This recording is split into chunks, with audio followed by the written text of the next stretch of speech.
Hi, I'm Doug. Oh, shoot, are we starting? And I'm late. And this is the Unordinary vlog.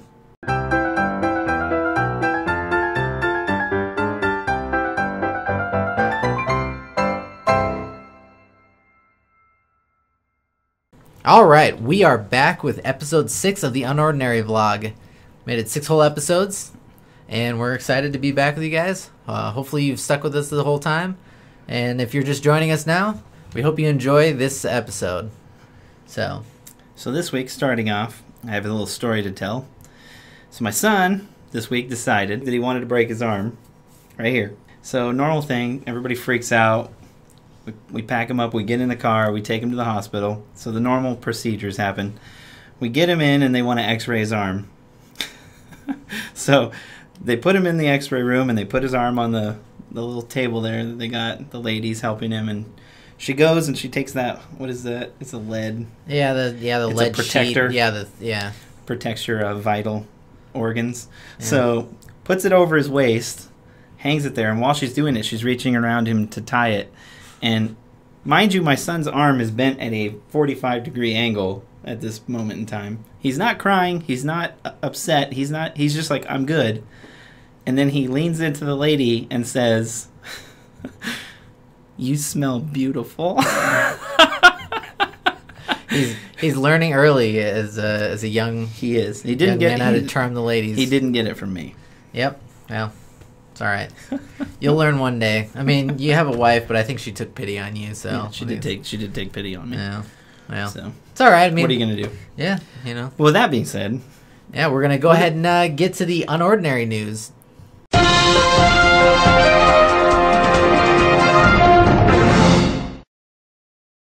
Alright, so I'm going to go ahead and kick things off. I got a couple stories for you and for you guys as well. The first one is set in Dayton, Ohio. A mother of a 2-year-old daughter her name is Nicole Allen. She went to the store, it was a dollar store, and it was aptly named the $1 store.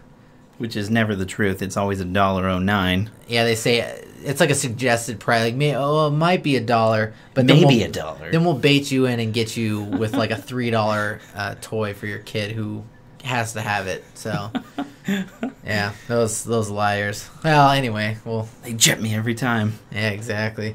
They so they went to this dollar store, and I guess her daughter picked out this nice. It's like a package, like nice, colorful looking package. This is what it looks like here. It's got like a little anime character on it, some pink and purple, and it looks nice. It looks like a little fairy wand. That's all right. Here, it also says, I can send out wonderful music. Well, there you go. It redeemed itself. Yeah, and it's called the Evil Stick. But, I mean, you just think, like, oh, it's some kind of, some kind of off-brand thing where the translation didn't carry over or something. And so you just think, wait, you can't even say that the translation didn't come over. No. It literally says evil stick. No, that kind of stuff happens all the time. They mislabel things, and you think, like, okay, fine, it's whatever. Okay, so we're giving the toy the benefit of the doubt at this point. Exactly. It may be okay. They went in and bought this thing for the kid, and I guess they got it out to the car. And I don't know if they were at the house or at the car when they opened it, but the little girl, I guess, had peeled back the foil on here. There's like a little bit of foil. So you kind of just think, this is a nice little one. Yeah. You press the button, and it kind of lets out this like cackle. It's not really laughter. You can maybe confuse it for laughter, but it's like a little cackle. This is a very swaying story. It's literally good at one moment and bad at the next, and good and then bad. Well, no, when they peeled back the foil that you saw there earlier, you get this foil here. Okay. You get this guy here. There's a picture of some kind of what the? It's some kind of evil-looking lady. Hey, I would like. Can I? This just makes me think that. Of the statement, and it's true, it reigns true, is you get what you pay for. Yeah. Well, I mean, $1.09 gets you evil toys. To their benefit, it was called the Evil Stick. So I mean, if you're a mother, you probably want to check out. Who's the parent that bought this? Any parent, you probably buy your kid stuff and not even think about it. If my daughter brought me a wand and it said Evil Stick on it, I would well, I might buy it out of humor. I was just gonna say, I would probably buy it, but it would be for me. So if you keep an eye out for the Evil Stick, I guess make sure you don't shop for toys at the 99-cent store. Yeah. All right, so yeah, the next story I have is about this. Is a chainsaw. It's not graphic or anything, okay, but this gentleman here, his name is Anthony Ballard. He was arrested, and that's what he looks that's like. A really good likeness, actually. That's the best I got. Yeah, actually, that is a really good likeness. I think that we should just go ahead and probably arrest him. Maybe it was me. Maybe I did that in my sleep. That's true. Well, if you want to see what he did, we'll show you this video clip right here. I did last week. You hated me and Abe rang it up. What'd I do? The other day, when it's my birthday. All right, so as you can see, Mr. Ballard there had tried to conceal a chainsaw under his shirt and shorts. And, yeah, I guess he just really needed a chainsaw pretty bad. Well, you got that dang tree growing out in the front yard. You don't got anything to cut it down. I don't even think he had a front yard. He was begging for change on the outside of the store when they walked up. And so I don't think he... In fact, when he tried to flee, he left on a bike. So I don't think that he had... This eggs the question on of where is he going to get the fuel? He obviously doesn't have a car, so he doesn't have any gas. Well, actually, technically, he didn't have the bike either because he stole the bike. The police said that he had stolen the bike. And when he tried to leave, he ditched the chainsaw in the parking lot there. And I guess the police couldn't find him. I don't understand how they couldn't find him. I don't understand why you ditch it. No, officer, I have nothing on me. Yeah, I have nothing on me. I swear. This is my chainsaw. I've had this chainsaw since I brought it from home. Yeah. Well, I guess he just hid out somewhere on the premises because then an employee found him later on. I'm just saying that this guy looks like he's partially asleep. So, he's probably a distant relative. Yeah. Yeah. I wouldn't claim that if he was, just in case. So hey, if I ever need a chainsaw, that's true. You could get a free chainsaw. Go ahead. All right, so picked out two stories here. Starting off, I'm going to call this story "Ideas Don't Grow on Trees Until Now." Okay. So, Professor Sam Von Aken grew up in a farm in Pennsylvania. There was an orchard right next to his house as he was growing up. I grew up with an orchard in my backyard, so I know how he felt. You become attached to your orchard. So, this place, I think it's called the New York's Agricultural Experiment Station, decided that they were going to destroy this orchard, probably because they needed the lot for something. But this lot had been around. I wonder who came up with that name and then okayed it and was like, oh, you know what? Yeah. Well, let's just call it NYAE. It's catchy.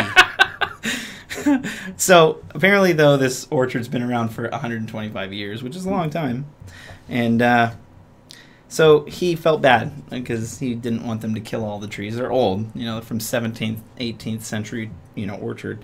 So he decided that he was going to run a campaign to save the trees. So he ran a campaign and did not make enough money to save these trees or move them to a different lot. So then he decided, which is where the idea comes from, to, instead of saving all the trees, he would turn all the trees into one tree. So this tree, he took and grafted off pieces of every single tree in the orchard and created one tree that has 40 different varieties of fruit that grow on it. I'm wondering what that fruit tastes like, if it actually tastes like the one fruit or all the fruit tastes the same, just looks different. It says here that it contained peaches, apricots, cherries, nectarines, European plums, among many other things that he got from the orchard. Well, what was the guy's name? His name is Sam Van Aken. You could say he was aching for some fruit. Directly after he got this tree, Fruit of the Loom probably was very interested. Well, I would also say too, that he's like Frank Akenstein.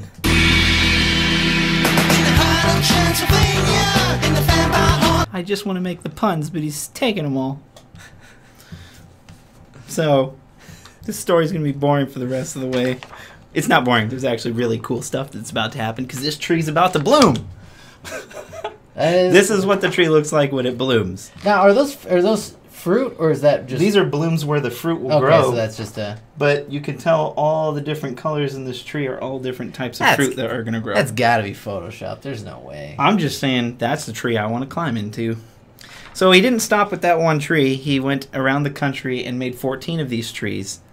Pretty soon, you'll probably be able to get this tree in Walmart. Who knows? Yeah. But the guy's a genius. You'll never need another tree again, fruit tree. That's it. It's the only one. There can be only one. All right, so for my second story, which is just, it's good. You're going to like this story. Okay, so deputies in Colorado arrested a 6-year-old woman by the name of Cheryl Pfeiffer. This is Cheryl Pfeiffer. Officers were called to the address next door to this lady in Rocky Mountain city of Grand Junction. And allegedly, Cheryl here was pointing a rifle at her neighbor's 11-year-old son who was playing the clarinet in the backyard. It's almost like Squidward. You ever seen SpongeBob when he's playing his clarinet?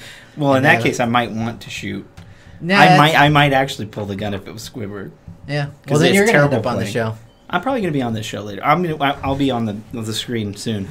So, okay, so the lady, the crazy lady told the boy, "Get your butt back inside." This is quoted from the news article. Yeah, I can just picture her saying it with a smile on her face. She's all, "Get your butt back inside." So, according to the arrest affidavit, there were 5 other children aged 1 to 11 in the backyard at the time of it. And it said the boy's grandmother, told them all to get into the house. But when they were coming inside, they saw Cheryl at the door with the gun aimed at them. And the boy stated that Cheryl yelled, "Fire in the hall!" I'm just thinking, why would you say that? Because that's like a bomb. Like you have a grenade in your hand. Yeah, exactly. That lady wins Neighbor of the Year award. She does. So the kids ran in the house and called 911. The deputies eventually came to her house, and they said, in quotation marks, "We're very familiar with Pfeiffer and her address." So the woman appeared to be drunk when the officers arrived, and they found a 7mm Mauser rifle by the door with 2 rounds in the magazine. So she was ready to shoot 2 kids. Maybe she wanted to shoot the clarinet and the kid. Yeah, I just picture her being in the Wild West, just, like walking into town. It's all... Cheryl Pfeiffer's back in town. So where's my reward? I'm looking for Butch Cassidy and the Sundance Kid. I'm looking for Butch Cassidy and the Clarinet Kid. So, draw, Pilgrim, fire in the hole. So here's to you, Colorado, for raising this wonderful woman of the West. Yeah. To defeat the children of the clarinets. And claim her reward. All right. Well, yeah, I think that's the stories we got for you today. That's it. And we're going to hopefully try and do something special for you guys in the upcoming weeks. So, yeah, thanks for joining us. And I guess this is us signing off. And we will see you in a jiff.